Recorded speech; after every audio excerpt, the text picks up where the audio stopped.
الألفاظ الكردية المعربة، كتاب للدكتور ضياء رجب. بداية أود أن أشكر الدكتور مهدي كاكائي لإرساله لي هذا الكتاب.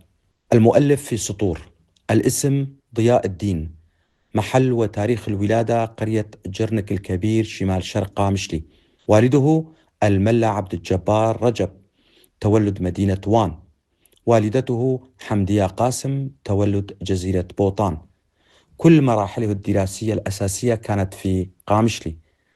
نال البكالوريا في سنة 1982 للميلاد. تخرج من جامعة حلب السورية منهيا دراسته الطبية في العام 1988 للميلاد. تزوج سنة 1988 للميلاد زوجته رقية بنت الملا مصطفى الهسكيفي. أولاده سالار، ستير، سيبر. خدم العسكرية السورية بدمشق العام 1989 إلى العام 1991 للميلاد ضابطا ملازم طبيب. فتح عيادته سنة 1991 للميلاد في قامشلي، وما زال يزاول مهنته لحينه. كتب المؤلف كلمة لا بد منها، حيث يقول إن تأثير اللغة العربية على فكر المتعلم والمثقف الكردي الذي طالما خدم اللغة العربية والثقافة الإسلامية، وفقدان الثقة لدى الكثير من هذه الشريحة بقوة اللغة الكردية وعراقتها، قد يجعل من الصعب استيعاب أن اللغة الكردية قد أثرت في العربية إلى هذا الحد. في هذا الصدد نورد قول آرثر شوبنهاور عام 1788 1860 للميلاد: تمر كل حقيقة بثلاث مراحل: أولا تجابه بالسخرية، وثانيا تعارض بشدة، وثالثا يرحب بها على أنها من البديهيات. سأقرأ لكم جزء من المقدمة، حيث يقول الكاتب: إن ما حفزني للقيام بتأليف هذا الكتاب هو أن معظم مؤلفي القواميس العربية يذكرون الكلمات ذات الأصول الكردية في قواميسهم على أنها كلمات فارسية معربة. لهذا رأيت أنه يجب تصويب فيما ذهبوا إليه من أخطاء كانت مقصودة أحيانا، وعن جهل وتقليد في أخرى، ولتبيان أن اللغة الكردية أثرت أيضا في اللغة العربية واللغات السامية الأخرى مثلها مثل اللغة الفارسية. ويجب أن نعلم أن أسلاف الكرد كانوا على مدى التاريخ بجوار الأقوام السامية، اعتبارا من أكد وبابل وآشور، وإلى الآراميين والسريان والعبرانيين والعرب بعد الإسلام. وكان هذا التجاور من الجهتين الشرقية والشمالية، وبشكل قوس ممتد من شواطئ الخليج الشمالية وحتى الشواطئ الشرقية للبحر المتوسط. وكان تأثير اللغة الكردية على اللغات السامية أكثر من اللغة الفارسية. فعلى الرغم من قيام إمبراطوريات عديدة للساميين والفرس، إلا أن الكرد كانوا دائما حاجزا بشريا وجغرافيا مستمرا بين الفرس والساميين، وأن التأثير الأساسي على كل اللغات السامية كان للغة عيلام وسومر أولا، ثم للغة أسلاف الكرد من جوتيين وكاشيين وهوريين وميديين بحكم التجاور الجغرافي. وهنا لا بد من ذكر أنه لم يكن للفرس أي دور كبير يذكر في التاريخ إلا بعد سقوط الإمبراطورية الميدية وقيام الإمبراطورية الميدية الفارسية على يد كوروش، حيث أن كل الحروب التي تلت سقوط الإمبراطورية الميدية وسيطرة الفرس ولغاية 200 سنة كانت تسمى بالحروب الميدية. وللعلم فإن لغة عيلام والسومر كانتا قريبتين جدا من بعضهما، حيث أن السومر كانت تحت حكم عيلام، لذلك كان التأثير الأكبر هي للغة عيلام أسلاف الكرد الفيلية على لغة السومر.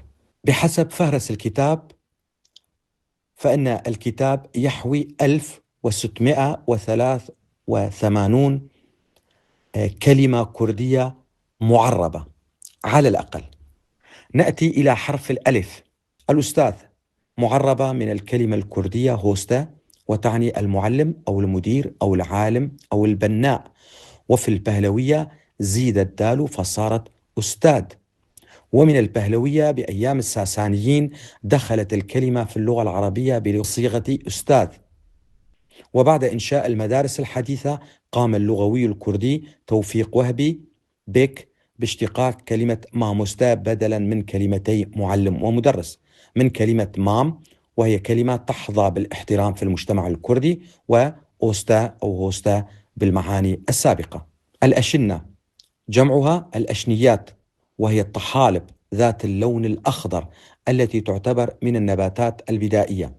الكلمة من الأصل الكردي شين هشين أي الأزرق، والتي حورت إلى أشنة، لكن الأشنيات لونها أخضر بسبب وجود مادة اليخضور الذي يكسبها لونها، فلماذا استعمل لها كلمة أزرق شين؟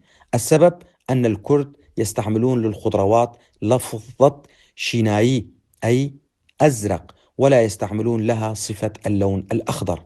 وفي الأكادية الشين عشبة، وهي أيضا من الكردية شيني أي تساوي الخضرة.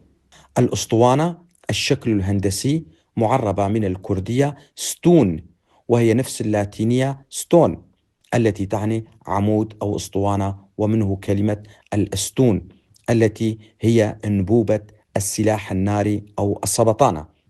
أساطين هم الراسخون في العلم، وأساطين العلم بمعنى أعمدة العلم.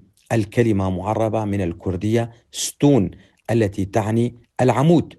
الأمد وهو الأجل والوقت، الكلمة معربة ومحورة من الكردية مودا ماوى اللتان تعنيان الوقت والزمن والمدة.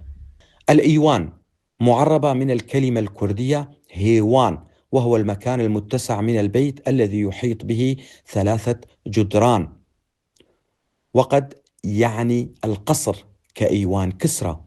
وفي الكردية هيوان هي نفس سيوان بخاصية التبديل بين حرفي السين والهاء في اللغة الكردية، ومعناهما هو المظلة سي وان، وقد تعني البناء الثلاثي سي وان، إشارة للجدران 3 المشكلة للإيوان. الأسوة هي القدوة معربة من ياسا التي تعني القاعدة أو القانون، كذلك من ناسا آسا التي تعني شبيه أو مثل، فقولك أسوة بفلان يعني تشبها بفلان. الآية كآيات القرآن يطلق على كل جزء من أجزاء يسنا في أفيستا. اسم هايتي وهي في البهلوية صارت هات أو ها، ومن هايتي حورت كلمة آية في العربية. أتى بمعنى جاء، كلمتا أتى العربية وهات جاء بالكردية هما من أرومة واحدة، وعلى الأغلب كلمة جاء هي العربية الأصيلة، أما أتى فمعربة من هات الكردية. ففي لغة أفيستا ناني ناتي هاتي، الآتي بدورها معربة من هاتي أي الآتي. الأرجوان وهو لون معربة من الكردية نارجون آرجون أرخوان، المؤلفة من المقطع آر أي النار والمقطع جون جون اللون، ويكون المعنى اللون الناري أي الأرجواني.